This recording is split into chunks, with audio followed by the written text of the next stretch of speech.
కేశవ వీళ్ళిద్దరు సడన్గా అలా బయటికి వెళ్ళిపోయేసరికి భయపడుతూ ఉంటారు. వెనుక భౌతి కూడా అలాగే చూస్తుంటారు. ఇక సింధూర చెంచలమ్మ వెళ్ళే దగ్గరికి రచ్చబండ దగ్గర అందరూ నిలబడి ఉంటారు. ఏంటి గుంపులు గుంపులుగా ఉన్నారని చూసేసరికి అక్కడ ఒక అమ్మాయి శవం అయితే పడి ఉంటుంది. చెంచలమ్మ సింధూర అలా భయంగా అక్కడికైతే వెళ్తూ ఉంటారు. దగ్గరికి వెళ్ళి చూడగానే సింధూర తీర్పు ఇచ్చిన అమ్మాయి పెళ్లి చేసుకొని ఉంటుంది కదా, ఆ అమ్మాయి చనిపోయి ఉంటుంది. అది చూసిన చెంచలమ్మ సింధూర ఒక్కసారిగా షాక్ అయి చూస్తూ ఉంటారు.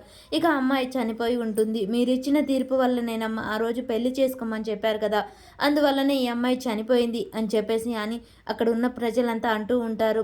నువ్వు కొత్త జీవితం మొదలు పెట్టాలనుకుంటున్నావా అని సింధూర్ అడిగితే, అమ్మాయి నేను కొత్త జీవితం మొదలు పెట్టాలనుకుంటున్నానమ్మా, నన్ను ఆశీర్వదించండి, నిండు నూరేళ్ళు సుఖంగా ఉండాలని ఆశీర్వదించండి అమ్మగారు అని చెప్పేసి చెంచలమ్మ కాడికి వెళ్ళినాయి అన్నీ గుర్తు చేసుకుంటూ ఉంటారు. అమ్మాయిని అలా శవంగా చూసేసరికి షాక్లో ఉంటారు ఇద్దరు. అమ్మగారు మీరు కూడా పెళ్లి చేసుకొని సంతోషంగా ఉండండి అని చెప్పేసి సింధూర కూడా చెప్తుంది వాళ్ళ ఇంటికి వెళ్ళినప్పుడు. అవన్నీ గుర్తు చేసుకుంటూ ఉంటారు. అక్కడ ఉన్న వాళ్ళంతా, అమ్మ మీరు ఆ రోజు అలా తీర్పు ఇవ్వకుంటే ఈ అమ్మాయి జీవితం ఇలా కాకుండా ఉండేది, అత్తింట్లోనైనా సుఖంగా బ్రతికి ఉండేదేమో అని చెప్పేసి అక్కడ ఉన్న వాళ్ళు అంటారు. అసలు ఆ దుర్మార్గుడేనమ్మా కారణం అని చెప్పేసి తన భర్తను చూపిస్తూ ఉంటారు.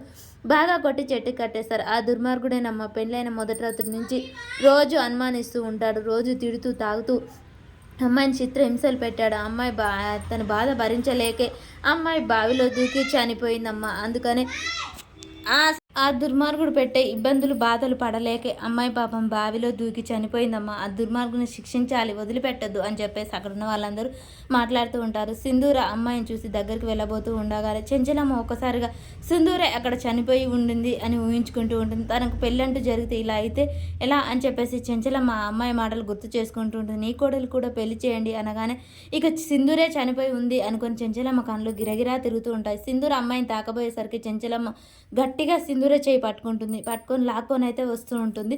సింధూరకి ఏమీ అర్థం కాక వాళ్ళ అత్తమ్మ వైపే చూస్తూ ఉంటుంది. ఇక చెంచలమ్మ అయితే చాలా బిగ్గరగా చేయి పట్టుకొని తన కోడలు ఎక్కడ చనిపోతుంది, చేయి జారిపోతుందో అన్నట్టు చెంచలమ్మ అయితే బిగ్గరగా పట్టుకొని లాక్కొని అయితే వెళ్తూ ఉంటుంది. మరి సింధూరని అలా లాక్కు వెళ్ళి ఇంటికి తీసుకెళ్తుందా, లేకుంటే తనని పెళ్లి చేసుకోవద్దు అని మాట తీసుకుంటుందా, అసలు ఏం జరుగుతుంది?